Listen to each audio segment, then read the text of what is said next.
Abang, abang tahu ke tak rumah saudara kita ni? Dah 3 kali dah bang kita pusing kat tempat yang sama je ni. Bilanya nak sampai? Orang dah penat ni bang. Alah adik, kejap lah. Abang tengah cari lah ni. Dah malam-malam macam ni, abang tak berapa jam lah jalan. Abang sebenarnya dah 2-3 kali juga pergi kat sini. Tapi tu time siang. Bila malam macam ni, nampak lain sungguh lah. Abang langsung tak dapat nak jam jalan. You, agaknya you salah masuk kampung tak you? Kalau dah kata you lain sangat jalannya, I tak apa-apalah, I cakap je. Manalah tahu kot you salah masuk kampung ke. Sebab itulah kita tak jumpa rumah saudara you.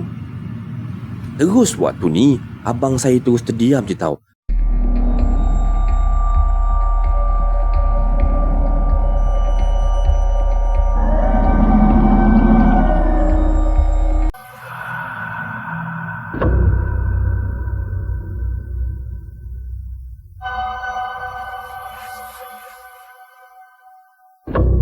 Baiklah, Assalamualaikum warahmatullahi wabarakatuh dan salam sejahtera kepada anda semua.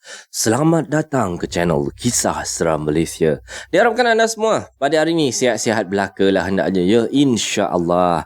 Baiklah, semua kisah-kisah yang saya akan ceritakan kat sini pada hari ini anda anggaplah sebagai satu hiburan sahaja. Jangan terlampau taksub ataupun terikut-ikut ya dengan kisah-kisah yang KSM sampaikan. Baiklah, sebelum kita bermula, marilah kita sama-sama berdoa kepada Allah Subhanahu wa taala. Bismillahirrahmanirrahim. Waj'alna min baini aydihim saddan wa min khalfihim saddan fa'aghshaynahum fahum la yubsirun. Amin amin ya rabbal alamin. Baiklah, tanpa membuang masa lagi, hari ini KSM nak bawakan anda kisah berkenaan dengan Felda. Jadi siapa yang pernah pergi Felda, ada saudara mara duduk kat Felda ataupun memang anda sendiri duduk dekat Felda tu, marilah kita terus dengan cerita yang pertama ni dengan lafaz Bismillahirrahmanirrahim.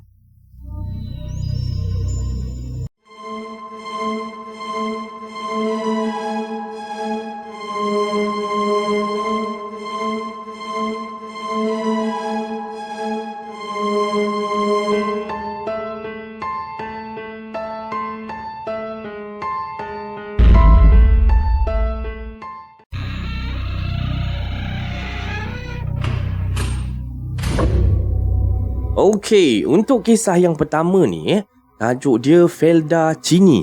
Jadinya tanpa membuang masa, kita terus dengan kisah yang pertama. Assalamualaikum warahmatullahi wabarakatuh. Waalaikumsalam warahmatullahi wabarakatuh. Hai, nama aku Lia. Nama saya Lia lah. Nama saya Lia. Nak kongsi satu-satunya pengalaman yang mana saya nampak dengan jelasnya hantu dekat depan mata. Baiklah, kisah ni berlaku dalam 12 tahun lepas. Waktu tu saya ni masih lagi belajar dekat Matrix dan kakak saudara saya ni ada buat satu majlis kenduri kahwin dia lah. Dan majlis ni akan berlangsung dekat Felda Cini. Mak saya, adik-beradik saya, mak ayah saya semualah, diorang dah balik Felda Cini ni awal-awal pagi lagi. Dan saya pula waktu tu kena tumpang dengan abang saya dengan girlfriend dia sebab kereta mak tu dah penuh. Jadinya kita orang gerak daripada Kuala Lumpur ni malam tau. Sebab tunggu abang dengan girlfriend dia ni balik daripada kerja. Sebelum gerak tu, kita orang dah siap-siap dah. Isi perut macam-macam kan, makan, isi minyak kereta apa semua. Niatnya kalau boleh memang tak nak berhenti langsung dekat mana-mana nanti bila kami dah mulakan perjalanan. Jadinya bila hari itulah abang saya dengan girlfriend dia tu dah siap balik kerja semua, ambil saya dekat Matrix. Lepas tu kami terus mulakan perjalanan lah. Okay, lepas sebelum tu kita orang singgah dulu restoran mamak dulu, makan kenyang-kenyang kau-kau punya. Perut dah kenyang, hati pun dah senang. Waktu tu kami pun mulakan perjalanan daripada KL pergi ke Felda Cini ni. Jalan terus je waktu tu, langsung dah tak ada nak berhenti dekat mana-mana dah. Pada malam tu, Alhamdulillah, tak ada apa-apa pun yang terjadi pada mulanya. Semuanya smooth, jalan pun lengang, tak banyak kereta dan cuaca malam tu pun baik je, sejuk je kan.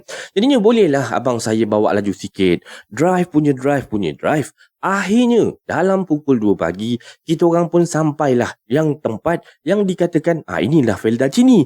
Jadinya disebabkan time tu memang dah gelap, ditambah pula yang abang saya ni memang ada masalah rabun malam. Kita orang ni duk tercari-carilah rumah saudara saya ni dekat tengah-tengah Felda, tengah-tengah pagi-pagi buta macam tu, dengan pokok kelapa sawit kiri kanan jalan. Jumpa rumah orang kampung ni pun jarang-jarang, sebab rumah dekat sini semuanya jarak-jarak antara satu rumah ke satu rumah. Dengan lampu jalan pun langsung tak ada, memang gelap gelita lah. Itu yang buatkan waktu tu kita orang ni dah berpusing-pusing mencari rumah saudara kami ni.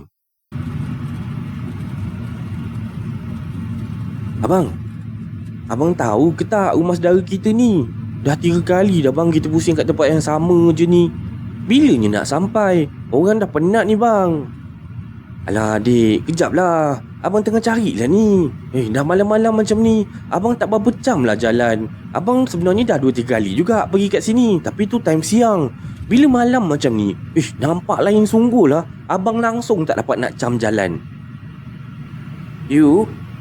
Agaknya you salah masuk kampung tak you? Kalau dah kata you lain sangat jalannya. I tak apa-apalah, I cakap je. Manalah tahu kot you salah masuk kampung ke. Sebab itulah kita tak jumpa rumah saudara you. Terus waktu ni abang saya terus terdiam je tau, tak cakap apa-apa pun. Dan agaknya dia pun tak pasti dah, dia ni salah masuk simpang ke, salah masuk kampung ke, macam mana waktu tu. Jadinya dalam kereta waktu tu, abang saya yang drive kereta, girlfriend dia duduk kat sebelah, dan saya pula waktu tu duduk seorang je, tercongok duduk dekat seat belakang tu. Dan dalam kita orang mencari-cari jalan dalam gelap tu, tiba-tiba girlfriend abang saya tegur. You, apa benda tu you? Apa benda apa you? I tak nampak apa-apa pun. Alah you ni, yang kat depan kita ni je. Teruk sangatlah rabun malam you ni. Depan macam tu pun you tak nampak. Dan waktu ni saya tengok kat depan tu, dalam sama-sama cahaya lampu kereta tu lah, saya ingatkan mula-mula lembu kan. Tapi bila dah kita orang makin dekat, makin mendekati objek tersebut, rupa-rupanya ada seorang lelaki tengah menunggang motor macam tu. Oh, tu kak Alah, itu orang bawa motor je tu. Tak ada apa-apa lah. Adik pun nampak juga pelik abang tak nampak. Dan bila abang saya cakap macam tu, saya pun jadi macam pelik lah. Tapi saya diamkan je lah waktu ni, tak nak panjangkan cerita. Dan motor ni yang dekat depan kereta kami ni, dia punya bawa memang slow gila. Rasanya laju sikit je daripada orang jalan kaki. Dan kalau orang tu berlari katnya, boleh potong motor ni punya perjalanan tu lah. Dan saya tak ingat lah lampu motor tu menyala ke tak. Tapi yang pastinya makin kita orang dekat, lampu kereta ni makin menyuluh dengan terang. Nampaklah biji motor tu apa semua. Dengan penglihatan kami yang makin jelas waktu tu, makin nampaklah motor dia, kaki dia, badan dia dengan tangan dia tau. Dan setelah menyedari apa yang saya nampak, saya decide untuk pandang depan je. Dan dah tak nak toleh ke arah motor tu lagi. Dan saya buat macam tak perasan, macam tak nampak je. Saya buat macam motor tu langsung tak wujud kat situ. Tapi girlfriend abang saya ni, mungkinlah dia ni masih tak sedar lagi yang agaknya waktu tu yang bawa motor tu bukan orang. Ataupun dia pun sama-sama dengan abang saya agaknya kan, ada masalah rabun malam agaknya. Dah elok sangat lah tu, sehati sejiwa kan, sama-sama rabun. So girlfriend abang saya waktu tu, dia bantai tengok je motor tu. Galit tu dia perhatikan motor tu. Sampailah kereta kami ni lalu betul-betul dekat sebelah motor tu. And makhluk tu betul-betul dekat sebelah kiri dia tau. Dan akak tu still boleh toleh. Toleh dia pusing sampai kalihkan badan tau. Sebab kepo punya pasal nak tengok kan. Dan time tu saya dah peluk seat abang saya. Tak toleh tepi, tak toleh belakang dah. Mana tahu kan, kok saya sibuk-sibuk kepo-kepo nak mandang mana-mandang. Tiba-tiba dia boleh tumpang duduk dekat sebelah saya pula. Dah lah seat sebelah saya ni memang kosong. Mau keras kejung saya kat situ nanti. Mana taknya? Ini yang saya tengok tadi, sekali je ni pun dah terkaku dah macam ni. Pucat, seram, sejuk dah rasa. Dah rasa satu badan ni dah macam kejang tau waktu tu. Nak baca apa-apa pun dah tak boleh. Langsung tak terkeluar apa-apa. Dan saya tengok girlfriend abang saya ni pula, bila dah lalu sebelah motor tu, barulah dia perasan agaknya yang motor tu bukan manusia. Sekarang ni, terus lembik dia, nampak macam terkulai macam tu. Tersandar dekat seat dia dengan muka pucat, mata tak berkelip. Rupa-rupanya dia pun terkejut juga nampak pakcik motor tadi. Tak ada kepala, cuma ada helmet je terletak dekat atas bahu tu. Dan dalam helmet tu kosong, tak ada kepala. Dan abang saya pula masih sibuk lagi fokuskan pada perjalanan. Langsung dia tak ambil kisah pada persekitaran sekeliling. Sibuk mencari jalan dengan kerabunan malam je lah. Lepas dalam 5 minit macam tu lah dah terlepas daripada motor tu, barulah saya dapat baca surah-surah lazim yang saya ingat. You, tolong jap you. Ni, ambil phone I ni. Callkan cousin I yang nama Daus you. Ada dekat situ. Tadi I ada call dia. I pun dah give up dah ni. Cari jalan daripada tadi tak jumpa pun. You, cousin you tak tidur lagi ke? Dah pagi-pagi buta macam ni. Tak Diorang belum tidur lagi lah. Diorang ni mesti tengah sibuk merewang tu. You tolonglah, dialkan kejap. Bila dah call Daus ni minta tolong datang ambil kita orang kat situ, dah send location apa semua, kita orang pun semua parking kejap lah dekat tepi jalan sambil-sambil tunggu Daus ni datang ambil kita orang. And saya waktu tu duk borak-borak lah dengan abang saya, nak kurangkan sikit perasaan takut yang tadi tu. Dan saya ni masih lagi memeluk seat abang saya tahu waktu tu. Dan saya langsung tak toleh ke belakang dah time tu. Dan lepas tunggu agak dekat setengah jam jugalah, datanglah kereta cousin saya. Dan diorang datang beramai-ramai tau. 4 orang, 1 biji kereta kancil. Dah macam sardin dah, masing-masing badan besar-besar pula tu. Dan diorang suruh follow kereta diorang daripada belakang je lah. Rupa-rupanya lah, astaghfirullahalazim kami memang dah salah masuk simpang. Jalan kampung lain yang kami masuk sebenarnya. Jauh pula tu salah dia. Kalau kampung sebelah tak apa juga. Ini selang 4 kampung punya jauh. Patutlah abang saya waktu tu langsung tak jam jalan. Macam mana boleh tersilap? Tu saya tak tahulah. Sebab abang saya dah pernah pergi rumah ni sebenarnya. Dan time tu nak on the way ke rumah saudara ni, saya perasan lah, kenapalah cousin saya ni kan, dia bawa kereta punyalah perlahan. Dan saya tengok dekat meter kereta abang saya ni, 20 km sejam je dia punya pemanduan tu, kelajuan dia waktu tu. Dan time ni memang abang saya dia tengah on call, buka loudspeaker dengan cousin saya tu lah, dia orang sembang-sembang lah. So waktu ni kita orang satu kereta ni dengarlah perbualan dia orang. Tiba-tiba abang saya dengan bodohnya boleh tanya cousin saya yang bawa kereta dekat depan tu lah, Daus, kau ada bawa apa-apa ke dekat atas kereta kau tu? Aku nampak macam ada bantal je atas kereta kau ni. Serius tak kau? Patutlah aku rasa kereta aku macam tadi macam berat semacam je. Lepas tu kita orang yang kat belakang ni kan sambil dengar dengar abang saya bersembang dengan si Daus tu lah. Lepas tu dengarlah dia orang ni kecoh-kecoh dalam kereta. Dan kami daripada belakang ni nampak lah, daripada mula-mula tu dia orang yang kereta kat depan ni masing-masing isap rokok, tangan siap keluar kat tingkap lagi kan. Ni terus masukkan tangan, buang rokok, terus tutup tingkap. Lepas tu dengarlah dia orang gelak ramai-ramai dalam kereta tu. Dan kita orang waktu ni pun ikutlah gelak sekali. Tapi dalam hati ni hanya Tuhan je lah yang tahu punyalah cuak saya waktu tu. Sampai je dekat rumah saudara saya, belum sempat abang saya parking kereta, saya dah buka pintu kereta. Berlari-lari saya ni ke arah orang-orang ramai yang tengah masak lauk kenduri kat tepi rumah tu.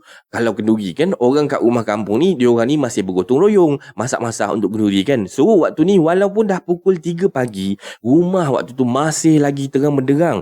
Dan bila dah sampai dekat diorang tu lah, dah duduk dengan pakcik-pakcik dengan makcik waktu tu, dah rasa selamat sikit, dikelilingi dengan orang ramai tu, saya pun dah mula tenang sikit lah. Dan saya pun tanyalah pada girlfriend abang saya, Kak, pakcik yang bawa motor tadi tu, akak perasan tak?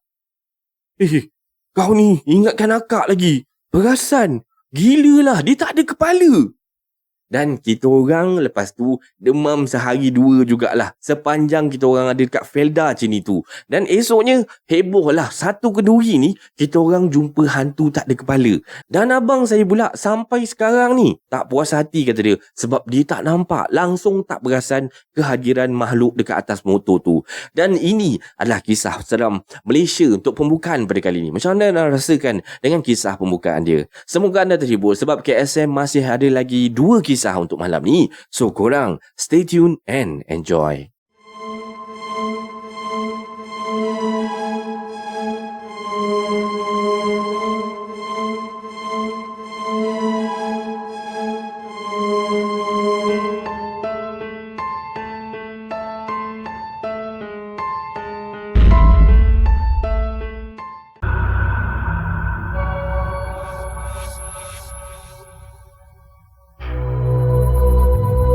Okey, baiklah. Tibalah kita ke kisah seram Malaysia yang nombor 2 untuk malam ni. Jadinya, tanpa membuang masa, kita terus dengan kisah yang nombor 2. Assalamualaikum warahmatullahi wabarakatuh semua. Waalaikumsalam warahmatullahi. Okey, saya nak ceritakan pasal kampung saya. Dengan saya ni dibesarkan di sebuah kampung Felda di daerah Kota Tinggi Johor Bahru. Dulu, masa saya kecil-kecil dululah, kampung Felda ni semua masih kurang kemudahan tau. Lampu jalan tak ada, jalan pun tanah merah tidak betar. Dan bila malam tu tak sah cakap lah, memang gelap gelita. Syukur Alhamdulillah sekarang ni dah banyak berubah dah. Kan banyak jugalah kemudahan-kemudahan yang kami dah ada. Okay, dulu masa kecil saya ni jenis yang penakut yang amat tau.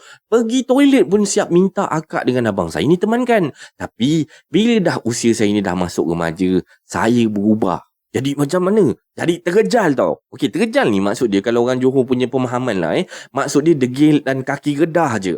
Main redah je, tak kisahlah. Paya ke, rumah orang ke, kebun sawit ke, semua saya redah.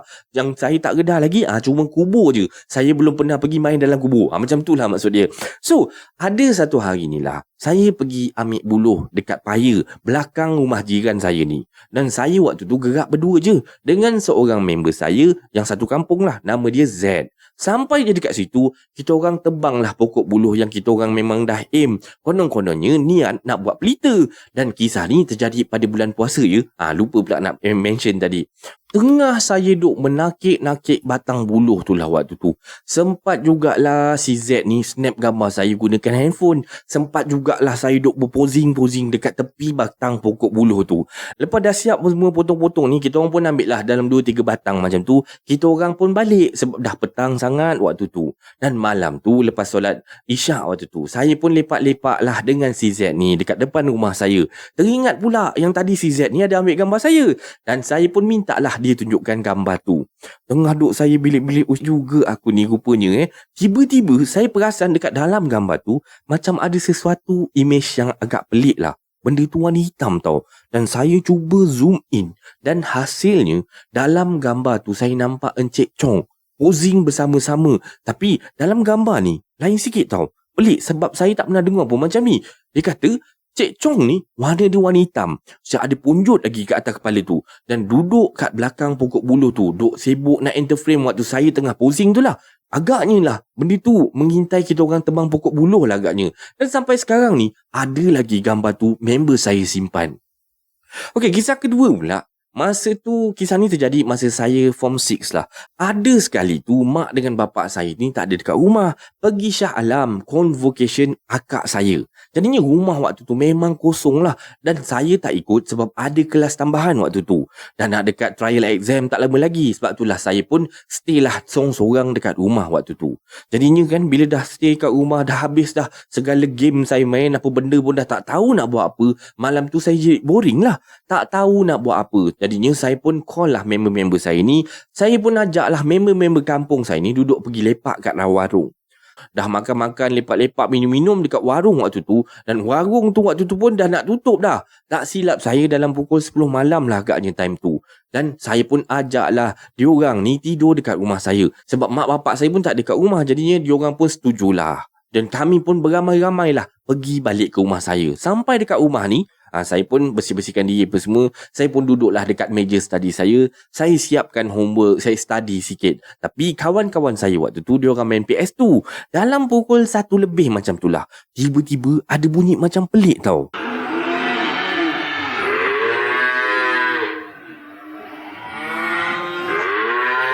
Dan bunyi tu yang kami dengar waktu tu lah, katanya macam bunyi kerbau. Mula-mula bunyi tu dia ada dekat dapur. Lepas tu dia beralih ke ruang tengah. Dan member saya ni pula, dia orang ni jenis semua kepala masuk air agaknya kan. Masing-masing sibuk waktu tu nak keluar, nak tengok apa benda lah. Sebab dia orang tak tahu apa benda tu. Lagi satu, dekat kawasan rumah saya ni, tak ada sesiapa pun yang bela kerbau ataupun lembu. Dan macam mana sekarang ni bunyi ni betul-betul boleh berbunyi dekat tepi rumah saya. Dan saya sebenarnya pernah dengar cerita daripada ayah saya lah. Ayah saya cerita yang kalau bunyi-bunyi macam kerbau ni biasanya dikaitkan dengan Cik Chong.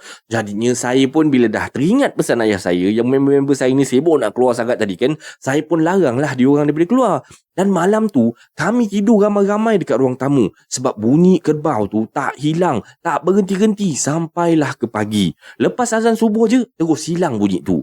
Dan saya bagi tahu diorang lah, esoknya tu pagi-pagi masa saya tengah siap-siap nak pergi sekolah, masing-masing cuak lah semuanya. Dan bila mak ayah saya dah balik ke rumah, saya pun ceritalah dekat mak dengan ayah saya. Dan diorang kata memang selalu sebenarnya bunyi macam tu, cuma saya je tak sedar. Dan benda tu tahu agaknya kan, yang saya ni sorang-sorang je kat rumah. Mulalah dia cuba try test nak menyakat saya. Nasib baiklah waktu tu, malam tu kan saya boleh tergerak ajak member-member tidur kat rumah. Okey, yang cerita yang ketiga ni pula Cerita yang ketiga ni, masa saya kerja, habis STPM tunggu result waktu tu. Dan saya dengan 2 orang member sekolah kerja dekat Dewan Makan satu sekolah SBP ni. Okey, hari tu kita orang kerja shift malam. Tunggu sampai budak siap-siap sapa apa semua, barulah kita orang boleh kemas-kemas dan barulah kita orang boleh balik. Jadinya sementara tunggu-tunggu tu lah, saya dengan member saya ni yang seorang lah pergilah kat kedai luar tu nak beli rokok konon-kononnya. Dan malam tu, malam Jumaat, satu lagi seorang kawan saya ni yang satu tempat kerja tu juga, dia tak nak ikut, kata dia malas nak keluar. So dia stay je lah dekat dapur dia orang makan. Jadinya masuk on the way balik tu lah, kita orang lalu dekat satu jalan ni tau. Ada quarters bomber dekat situ. Dan depan quarters tu semak belukar tebal tau kat situ. Untungnya lah dekat situ ada lampu jalan sampai keluar jalan besar. Jadinya tak adalah orang kata gelap sangat nak lalu kat situ. Dan masa saya lalu dekat situ lah, sambil borak-borak dengan member ni dekat atas motor lah, tiba-tiba lampu jalan sebatang ni terbadam tau. Ngam-ngam je. Dengan masa kita orang lalu dekat bawah lampu tu, kita orang relax je lah mula-mula. Normal lah kan, kadang-kadang lampu ni tak betul ke, rosak ke, ada short ke kan. Sampai lampu jalan yang kedua lah, yang seterusnya lah, pun sama tau. Kita orang lalu je bawah tu, dia terus terpadam. Weh, kau perasan tak lampu ni? Alah, relax lah. Kebetulan je tu. Tak ada apa-apa lah. Dan sampai lampu yang seterusnya lah, pun sama juga tau. Masih terpadam lagi sekali. Dan time ni barulah saya dengan member saya dah start cuak dah. Nasib baiklah lepas tu ada kereta lalu dekat situ, saing-saing dengan kita orang. Dan lampu seterusnya dah tak mati dah lagi. Dan sampai dekat dia orang makan tu, saya pun beritahulah dekat member saya yang tak ikut ni. Dia bantai gelakkan kita orang kan. Dan habis kita orang kerja waktu tu, dah settle budak-budak semua, dah kemas-kemas kantin dan semua, kita orang pun balik. Sempatlah singgah rumah member saya yang tak ikut tadi tu lah. Kita orang duduk sana lepak-lepak, sembang-sembang, hisap ukuk sebatang dulu, barulah kita orang balik. Esoknya kita orang datang kerja dan kawan saya yang stay kat Dewan Makan tu pun cerita yang dia tak ikut kita orang keluar malam tadi lah. Weh, korang tahu tak, aku kena kacau duk balik kerja semalam dengan Kak Pun. Korang lah ni punca bawa balik benda-benda macam tu. Lepas tu aku pula yang kena. Dan time ni kan, bila dah cerita macam tu, saya pula gelakkan dia kan. Dan kata member saya ni, dia nampak tau rupa Kak Pun tu macam mana rupa dia. Separuh macam muka dia, separuh tu macam muka manusia yang cantik lah. Dan separuh tu nampak buruk. Entahlah, saya pun malas nak fikir macam mana lah benda tu punya rupa agaknya kan. Mintalah dijauhkan.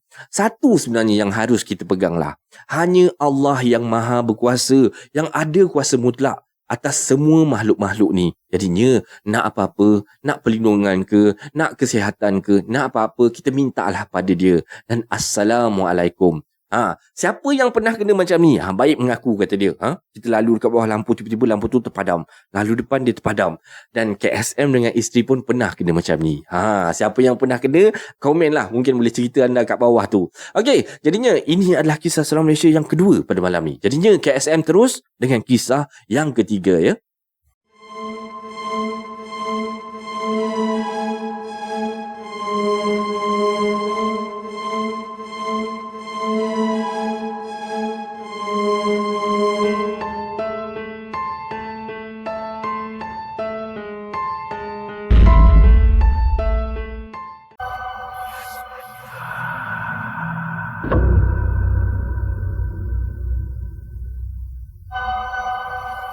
Okey, baiklah. Kita sampai ke kisah yang ketiga pada malam ni.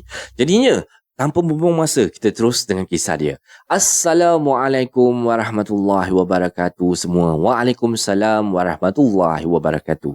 Okey, nama saya Ana dan cerita ini berkisarkan apa yang pernah terjadi kepada keluarga saya sendiri dan jiran-jiran tetangga suatu masa dahululah. Dan saya ni tinggal dekat kawasan Felda ataupun pedalaman Felda dekat sempadan antara Pahang dan Negeri Sembilan. Dan Felda yang tempat saya tinggal ni dah berusia lebih 30 tahun. Dan perkampungan saya ni hanya dikelilingi dengan hutan dan pokok getah je.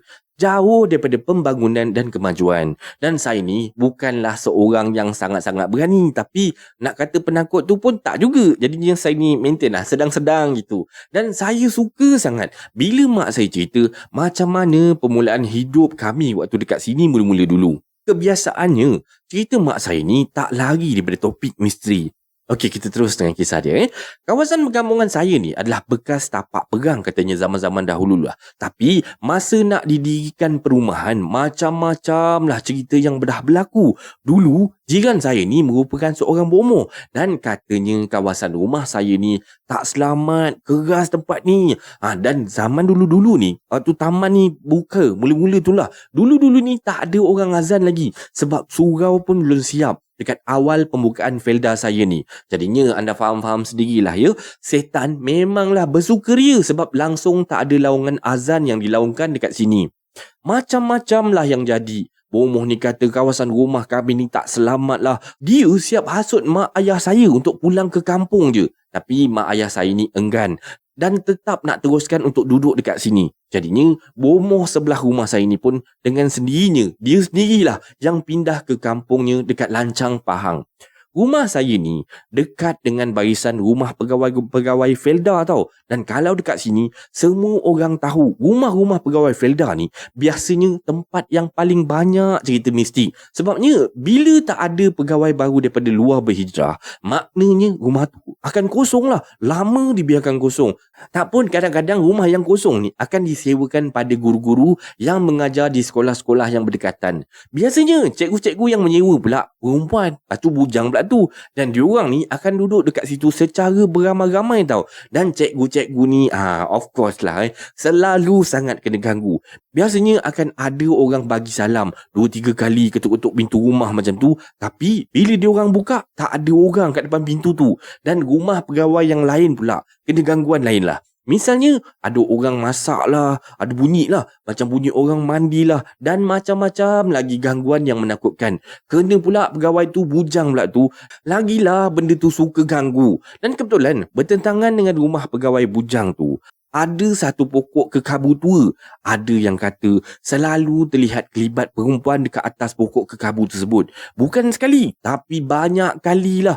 Ramai juga orang kampung yang ada ternampak juga. Pernah ternampak dekat situ. Dan akibat tak tahan dengan gangguan-gangguan yang terjadi ni, pegawai tu pun pasang satu cermin besar macam dekat toilet awam tu besar kan, dekat dinding rumah tu. Betul-betul menghadap pokok kekabu tu. Kata orang Pontianak takut dengan cermin. Tapi tak tahulah, tak pastilah benda tu. Wallahualam. Berjaya ataupun tak usaha dia tu nak kurangkan gangguan tu kan, saya tak pasti. Okey, dan ada satu jiran saya ni lah, anak bini dia selalu kena histeria tau. Masa dulu-dulu. Mungkinlah sebab lemah semangat sangat. Mujurlah keluarga saya ni tak pernah pula terjadi perkara-perkara macam tu. Dan jiran depan rumah saya ni, bini dia jarang sangat bergaul dengan masyarakat. Dan si suami ni pula jenis kaki pancing. Memang boleh dikatakanlah dua-dua laki bini ni anti-sosial lah. Jadinya memang tak campur dengan orang kampung. Pernah sekali tu lah laki dia balik daripada mancing. Balik-balik tu dia bawa seekor burung, kepala dia kepala kucing tau. Lepas saja dia bawa benda lah tu ataupun binatang tu balik, terus bini dia memang kena rasuk gila-gila punya. Berulang-ulang kali isteri dia ni kena rasuk. Sebenarnya dekat kampung saya ni, dulu-dulu biasalah kejadian orang kena rasuk apa semua. Sebab kawasan tu pun kawasan baru buka. Dan ramai orang-orang kampung saya ni ada membela tau. Sebab itulah tak hairan ramai juga orang yang pandai mengubat orang. Cuma bila masing-masing dah tua agaknya zaman sekarang ni, masing-masing pun dah sedar dan dah buang apa yang syirik dan menyesatkan pada diri masing-masing. Okey, bercerita pasal keluarga saya pula mak saya kata dulu masa kecil akak saya seorang ni ada orang berkenan tau. Dan memang dia ni antara saya dengan adik-beradik yang lain, akak saya seorang ni dia memang lain macam sikit. Dia punya gaya jenis pendiam, tak banyak cakap, tak banyak menyusahkan orang. Dan orang memang suka dengan gaya dia macam tu. Sebab satu lagi, dia memang rajin. Dan mak kata apa pun dia menurut aja. Dia buat je kan. Jadinya nak dijadikan cerita lah. Dulu ada seorang bomoh perempuan tu lah, teringin sangat nak ada anak konon-kononnya. Macam-macam tu dia buat nak dapatkan kakak saya tu. Dia selalu bagi baju lah, bagi mainan lah, bagi hadiah lah, macam-macam lah. Dan tak sangka pula mak saya dengan niat sebenar dia tu. Tapi bila mak saya dah tahu, tak adalah mak saya nak bagi. Walaupun masa tu dia dah pujuk rayu dah. Katanya, alah kau anak ramai kan, apa salahnya bagi aku seorang buat peneman, kata dia. Dan bila dia dah minta tapi mak saya pun berkeras tak nak bagi, dia gunakan cara halus. Dan mula-mula mak saya perasan tau, bila akak saya ni selalu sangat menangis bila masuk je menjelang malam lepas maghrib tu. Bayangkan kakak saya yang kecil tu boleh jalan keluar sendiri, nak keluar daripada rumah tau, nak pergi ke satu kawasan Bukit Bukau dekat situ, dekat kampung kami tu lah. Macam ada benda ataupun ada seorang yang mengawal dia daripada jauh. Muncullah mak saya ni cepat perasan. Macam-macam mak saya iktihar, tapi sama juga tau, macam tu tak berubah-ubah juga. Dan jiran belakang rumah saya pun pandai juga berubat. Dan dia pun datang konon-kononnya nak berubatkan kakak saya. Tapi tak berjaya juga. Malah bila dia balik ke rumah dia sendiri, dekat depan pintu rumah dia tu, dia disergah oleh Cik Pun, katanya lah kan. Dia disergah oleh Cik Pun dan Cik Pun tu tampar muka dia sampai dia jatuh pengsan. Orang kampung jumpa dia dah pengsan dekat depan pintu rumah dia sendiri. Mungkinlah Cik Pun tu dihantar oleh orang yang dengki tu lah, sebab marah dia ni nak tolong mak saya. Sampailah satu hari tu, mak saya dapat mimpi bawah rumah tu, dekat penjuru, dekat tiang tu, ada sesuatu ditanam dekat situ. Dan paginya mak saya pun korek-korek lah dekat situ. Dan ternyatalah memang betul seperti yang apa dalam mimpi tu diberitahu. Lepas tu mak saya tak berhenti-henti berubat tau, cari sana cari sini, cuba nak ubatkan kakak saya. Lepas tu datanglah seorang lagi orang kampung saya datang, dan dia pun menawarkan untuk bantuan lah, konon-kononnya dia nak bantu untuk nak ubati kakak saya.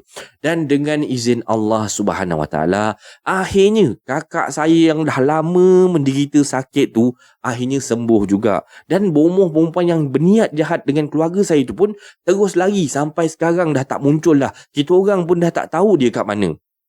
Hari berganti hari, tahun berganti tahun, kawasan kampung saya ni pun mula ramai penduduk. Dan orang kampung biasanya anak ramai, jadi kampung saya ni tak pernahlah sunyi. Tapi tu tak bermakna tiada lagi kejadian-kejadian pelik berlaku. Macam yang saya cakap, orang-orang kampung zaman-zaman dulu ni banyak ilmu tau, banyak yang dituntutnya dengan banyak yang membela. Dulu-dulu selalu sangat dengar bila kematian terjadi je, ada je lah benda-benda pelik berlaku. Misalnya nak mati susah lah, nak kena buka bumbung bagai apa semua kan. Lepas mati tu pula nampaklah kelibat pocong dekat kawasan rumah si mati. Dan bila ada kematian je, dalam seminggu dua tu ada je lah cerita-cerita seram yang orang kampung akan dengar. Adalah yang kata si mati ni dulu ada membela lah sampai susah nak mati, dan macam-macam lagi lah andaian orang kampung. Dan dari apa yang mak saya kata, orang kampung dulu ramai yang membela sebenarnya. Yalah, dia orang bela ni katanya untuk nak jaga ternakan, nak jaga rumah, nak jaga keluarga. Namun akibat dia, penyudahnya kalau tak sempat buang, meninggallah dalam keadaan huru-hara.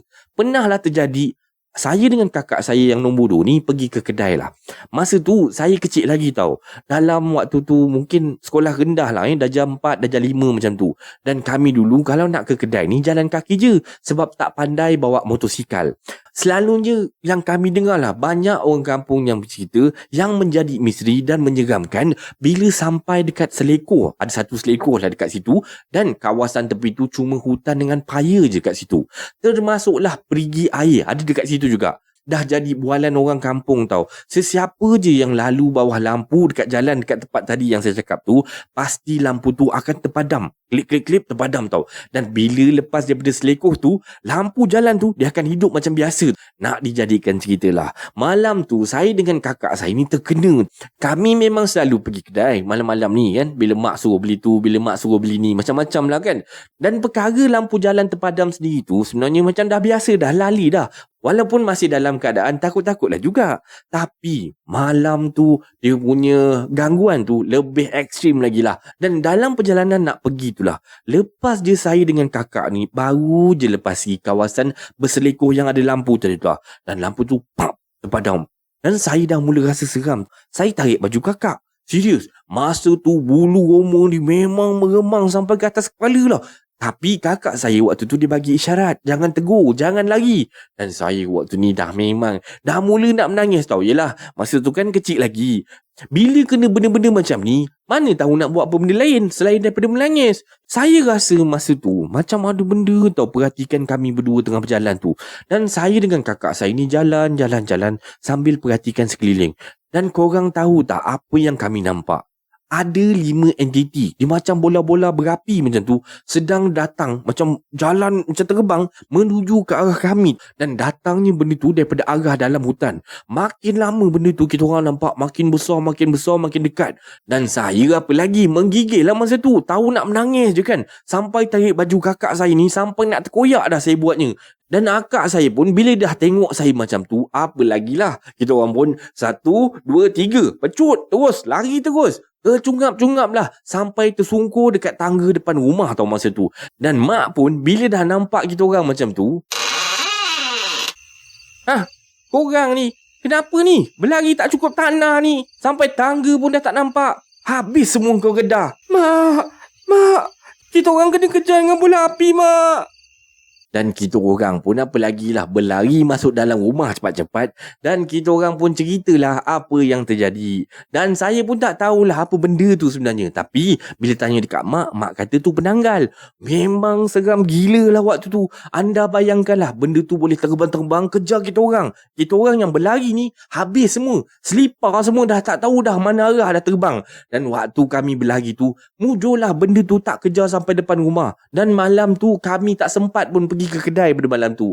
Dan ada satu lagi cerita lah yang mak saya ceritakan. Ada sekali tu, waktu tu tengah awal pagi lah, dan mak saya tengah menoreh getah. Dan waktu tengah toreh tu, dia dengar ada bunyi perempuan menangis.